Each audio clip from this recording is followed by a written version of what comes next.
The Joe Rogan Experience. No, becomes don't a real have any of problem. that. No. At least you guys don't have bears. That's when it really is a pain in the ass when people. We got coyotes now, though. Oh, I bet you do. Yeah, I saw a couple of those walking through the yard. Yeah. And I have no pets, so. We've lost pets. I used to have so many pets. I had everything. Yeah. Oh, dogs, cats, goats. Do you feel free horses. now without them? I do. Yeah, I do. It's just and you don't really realize it until you're closing the sliding door, you're opening it up, and you're not thinking, shit. Right. Is someone going to get out? That's very free. That's a weird thing too. I always feel bad. The cats can't even go outside. Well, they can't go outside in Texas. They'll get eaten. Yeah. But it's just sad that they can't even go outside. Like, what the fuck kind of life is that? Just living in a little prison where you like get free gerbils, massages? in a cage. Yeah. I don't like goldfish. I don't like any of that. Goats, though, I had a lot of goats. Those are mean fuckers. Yeah, that's a horses different too. animal. I had a thing. My daughter had horses, and I had a castle in Belgium, and we had 2 horses there. You had a castle in Belgium? Yeah, Damn. I used to have money. I spent it. The MTV money? No. I took my company public in '96 called Think New Ideas, and it was one of the first internet marketing advertising companies, and it was big. We had 400 people. It was a big company. Oh wow! My buddy and I, we just worked out and we took it public. Back then, it was like, this is before the real .com craze. So we raised $20 million. Like, holy shit, we couldn't believe it, which is nothing these days. And after all the lawyers and everyone had taken their money, there was $15 million left. And so we started to build the business. What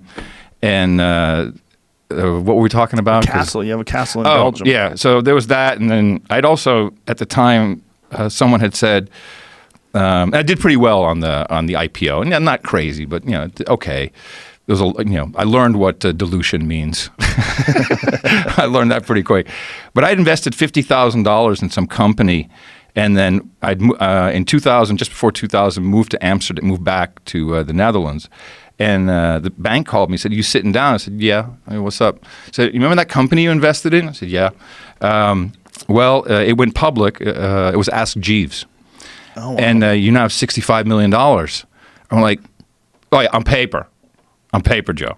So lock up, you couldn't sell any of it, all this stuff. So I did get some out, but basically wrote it down to wallpaper. How come you can't sell it? I've never. Well, if you're an insider, right, you lock up your shares. It's an SEC regulation, so you can't sell for. I think that it's negotiable, but it's so the other investors who come in. Won't be left holding the bag. So, you do the IPO and then all the insiders sell their shares and everyone who just bought at the IPO, then all their shit goes down in value and they're screwed. So there's a lockup, typically 6 months or 12 months or 18 months. And through some back-ended way, I don't know what the hell was going on. I don't know how bankers do it with swapping stuff and promises and derivatives.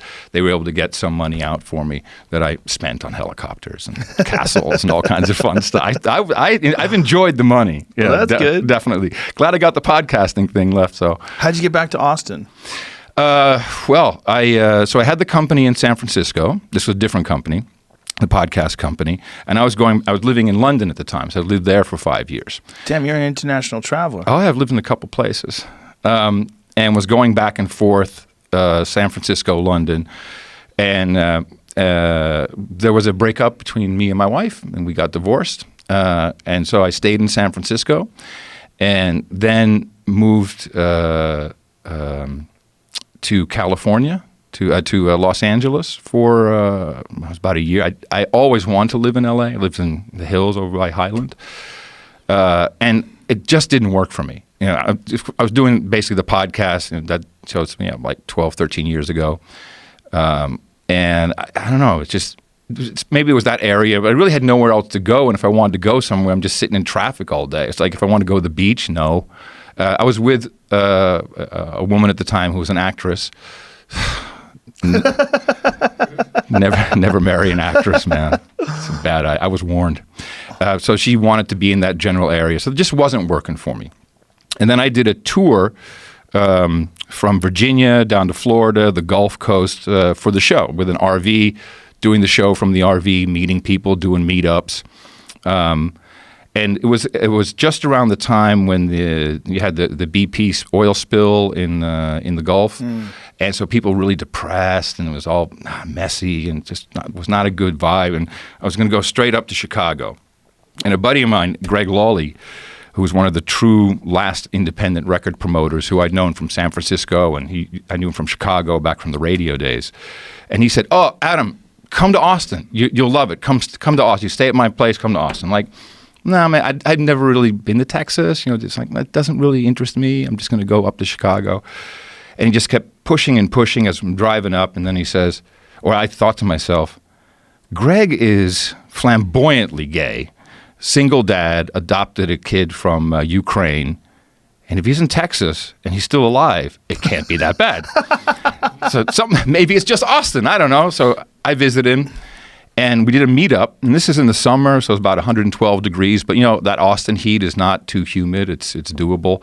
And there were 33 people at the meetup, and they were all happy and proud of their city and proud of their state, and they loved there was so much good energy, particularly after I just came from the Gulf. And one young woman, her purse fell on the ground, and out rolled a fresh pair of underpants and a handgun. I'm like, Texas. This is where I moved there 3 months later.